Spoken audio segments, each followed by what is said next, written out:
Hare Krishna to all of you. सभी बड़ों को प्रणाम और छोटों को बहुत सारा स्नेह।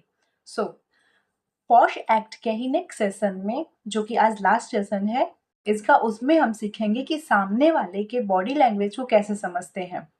क्योंकि किसके मन में क्या चल रहा है ये सामने से तो कोई बताएगा नहीं, तो उसके हाव भाव को देखकर ही आपको समझना पड़ेगा कि सामने वाले की नीयत कैसी है, वो क्या सोच रहा है, क्या करना चाहता है। हम एग्जैक्टली नहीं जान सकते किसी के बारे में कि कौन कैसा है कौन कैसा नहीं, लेकिन हाँ, हमें थोड़ा बहुत अनुमान तो लग ही जाता है कि किसके मन में क्या चल रहा है और कौन बाय नेचर कैसा है। रहते रहते भी समझ में आता है उसकी बातों से, उसके हाव-भाव से, उसके आँखों के इशारे से, उसके बोलने के टोन से। मोस्ट इम्पोर्टेंट टोन ही होता है कि आप क्या बोलते हैं, इससे ज़्यादा इम्पोर्टेंट है कि आप किस टोन में बोलते हैं। लाइक मुझे बोलना है, मुझे खाना पसंद है। आपने जो बनाया है बहुत अच्छा है, मुझे ये खाना पसंद है। मैं ऐसे भी बोल सकती हूँ, मुझे ये खाना बहुत पसंद है, आपने जो बनाया बहुत अच्छा था, बड़ा अच्छा लगा। हाँ, बड़ा अच्छा लगा खाना, मुझे तो बड़ा पसंद आया। शब्द सिमिलर ही है दोनों सेंटेंस में, पर अंतर क्या है? टोन का। तो टोन से भी हमें पता चलता है कि सामने वाले के मन में क्या चल रहा है। वो हमारे जो भी किया हुआ काम है उससे खुश है, नाखुश है, जो भी है पता चल जाता है टोन से।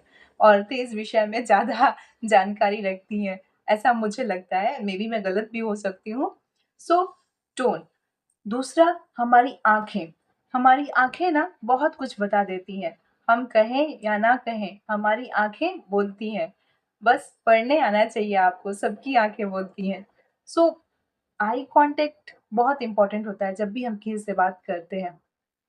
सोचिए कि अगर आप किसी को बोलते हैं कि आपको वो याद है जब हम उस दिन कॉफ़ी पीने गए थे साथ में, तो उसकी आँखें मेबी ऐसे होंगी, शायद उस दिन ना मंडे को, लाइक दैट, वो इस तरह से रिएक्ट करेगा। लेकिन अगर सामने वाला आपसे झूठ बोल रहा है, तो वो इधर-उधर देखेगा, फिर उसकी आँखें नीचे जाएँगी, इस तरह से रिएक्ट करेगा। वो कॉन्फिडेंट नहीं रहेगा, या तो वो मूवमेंट के लिए घबरा जाएगा या फिर कुछ तो ऐसी हरकत करेगा जिससे आपको समझ में आ जाएगा कि वो झूठ बोल रहा है या वो बातों को घुमा रहा है। जो मैं पूछ रही हूँ उसका जवाब ना देकर वो कुछ और ही बोल रहा है। तो पहला टोन, दूसरी आँखें, तीसरा हमारा हाथ। हम कैसे बैठते हैं, हम जब बात करते हैं तो हमारा हैंड मूवमेंट कितना ज़्यादा होता है या नहीं होता है, इससे भी पता चलता है कि सामने वाला कितना कॉन्फिडेंट है, सही बोल रहा है या फिर बातों को घुमा रहा है। लाइक कोई ऐसे बैठा, ऐसे अपनी दोनों हाथों को बिल्कुल अंदर करके, तो समझ जाइए कि उसके मन में कुछ है। बट ऐसा आपको घर पे नहीं करना है। मेबी हो सकता है घर पे कोई ऐसे बैठा हो और आप उससे पूछताछ करना शुरू कर दें। हो सकता है भाई उसको ठंड लग रही है इसलिए वो ऐसे अपने हाथ-पैर फ़ोल्ड करके बैठा है, ऐसा हो सकता है। तो थोड़ा दिमाग से। हाँ, third one is finger movement. जब हम बहुत नर्वस होते हैं ना, तो लाइक इस तरह से करते हैं। हम जब बहुत कॉन्फिडेंट होते हैं तो हमारे हाथ बिल्कुल फ्री रहते हैं। कभी-कभी हम अंडर कॉन्फिडेंट जब होते हैं तो उँगलियाँ बजाना शुरू करते हैं। तो इस तरह से भी पता चलता है कि हम कॉन्फिडेंट हैं, अंदर कॉन्फिडेंट हैं, सही बोल रहे हैं, झूठ बोल रहे हैं, उसका थोड़ा बहुत तो अंदाज़ा लग जाता है। देन हमारे पैर, हम खड़े कैसे होते हैं और हम किस पोज़ीशन में खड़े होते हैं। खड़े होने से ज़्यादा इम्पोर्टेंट हम किस पोज़ीशन में खड़े होते हैं। लाइक हमारे पैर अगर वी शेप में हैं, तो उसका अलग मीनिंग है। हमारे पैर आगे-पीछे हैं, तो उसका अलग मीनिंग है और अगर हमारे पैर ए शेप में हैं, तो उसका अलग मीनिंग होता है। ज़रूरी नहीं है, देखिए हर केस में एक्सेप्शनल होता है। ज़रूरी नहीं है कि सबके साथ ऐसा ही हो, बट मोस्ट ऑफ केस में एक्सपर्ट द्वारा बताया जाता है कि अगर आप दोनों पैरों को वी शेप में रखते हैं, दैट मीन्स आप कॉन्फिडेंट हैं और आप सामने से किसी से बात करना चाहते हैं। पर अगर आप एक पैर आगे और एक पैर पीछे रखते हैं, दैट मीन्स कि आप जहाँ भी हैं वहाँ कंफर्टेबल नहीं हैं, बस आप खड़े हैं।